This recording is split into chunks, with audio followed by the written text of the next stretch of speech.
Good evening and welcome to Vernissage TV. I'm Theodore Bouloukos, and we're here at the Harlem atelier of artist Adrian for an exhibit. Yeah, I'm a little, probably just a little shiny, you know, but I'm not as comfortable before the camera as you. We're talking with a supreme photographer here, among other things, who is also a former Hamlet Lang model. And now he's not a photographer, he's an artist. Okay, but tonight we're going to look at a lot of mixed media works that are made. Are they collage? All collage. Okay. All collage. Okay. They seem to have a photographic effect, and that's why I'm sort of veering in that direction. Correct me if I'm wrong. No, you're absolutely right. The base for the work was a series I shot with Joe Lally, and shot them at Stephen Klein Studios about a year ago. Okay. Had like 400 images, narrowed it down to 60, and then that 60 became a base for all of the work that's here. In any event, we're going to be taken through by Adrian, and we're going to look at some of the work, you know. And I'm drinking a little bit of water to quench my thirst. So enjoy the informality and come along. This is one of my favorite portraits because well, it calls to mind several things. It calls to mind a mugshot. And what's really interesting is that it's actually silkscreened onto the glass. And so this is why you have this pixelated quality that if you look closely, invites photorealism into the fray, but it isn't photorealist at all. No. No. And then the recession of the backdrop creates this other depth of field that I think is really wonderful. Now, this is interesting. Okay, so now you've taken a photograph and you have turned it into a collage. Now, did you take the same photograph and change? No, there's actually 4 different photographs out of the series. All the images, they're actually out of this set. These are the 60 images that we shot with Joe Lally. I mean, some of the images that we shot with Joe Lally. I mean, this is just kind of like. So this originates with a photographer. Yeah. Okay. Yeah, exactly. Whom you posed for, and then you used this series to create the collages that also explore and investigate different portraiture techniques. But now, are these multiples? I mean, can you buy these as an edition? Yeah, I really. This seems so one of a kind, right? Yeah, they're really, once you make them, they're almost unique variants. I wouldn't specifically, unless I've manufactured these, I've made all these by hand, unless I manufactured all of these, I would really be able to offer the edition. And I would like to stay true to the idea of an edition, since we're dealing with photographs in a way, and that takes from the history of it. But there is a little Warholian component in that you do these as a commission. Also do, yeah, exactly. Right, okay, so that could be me with my gaping hole of a mouth for this particular inviting project, something to enter. We're going to give people, like 2 different spectrums. You could go to this little, very clean, minimal look, very suave, or you could go to this demonic little piece right here. So in this case, the eyes and the teeth are actually superimposed on to the surface here. So it's not a photograph shot.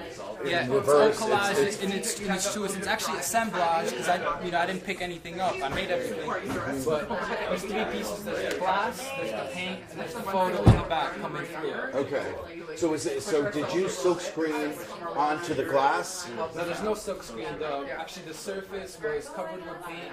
Openings were made for the mouth and the teeth for the eyes, and then that was placed in the back to expose what the openings were, left to. Right.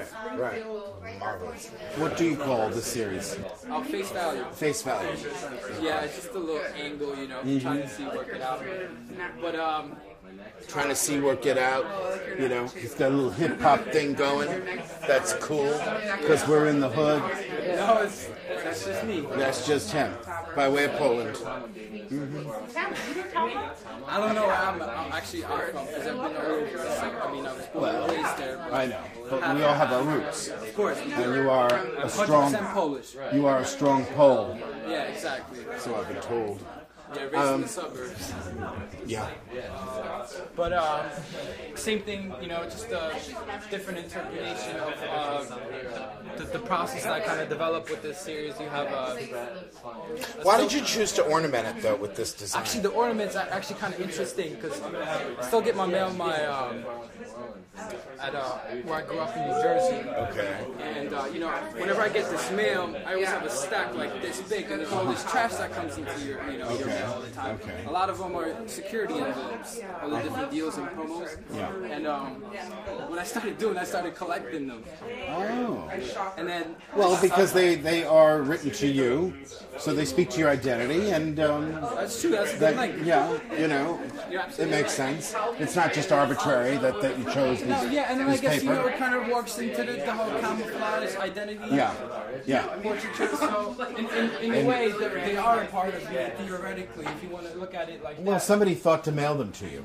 Exactly. Okay, so So yeah, there's just scanned in. They're inkjet prints, and we've added that to just kind of stimulate the eye. It's a little crazy on the top. You know what I mean? Oh yeah, well we all love gravy. So this was the first in the series. Now where did this come from? Same thing. Security envelope patterns. Oh, from the interior. Yeah. That's right. Everybody gets them. Yeah. No way you could get a print from me anonymously. Wow. I really like that.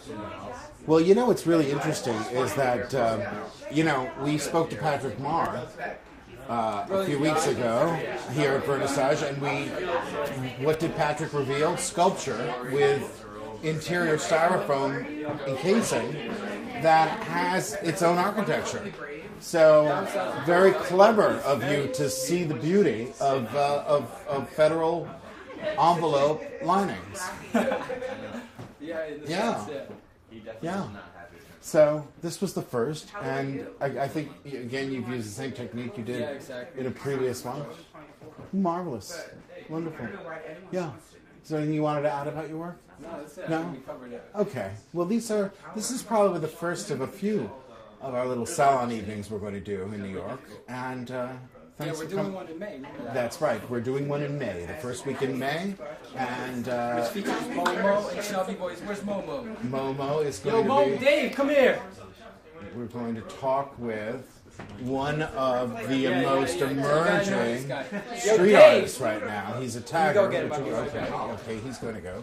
We're going to talk with one of our leading graffiti artists of a new age. We want to put him on blast. He was at the 11th Spring Street show. Did really, That's really right. good. Last One year. of the most unique pieces in the show. Mm-hmm.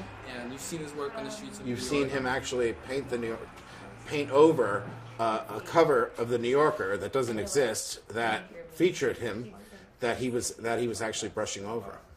That was very clever.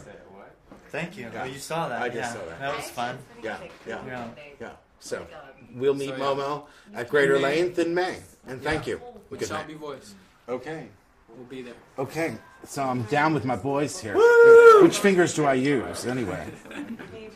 Does it matter? I don't know, man. It's all I don't. whatever floats your boat. Well, I've been saying that for years. Thank you. Good night. Yeah.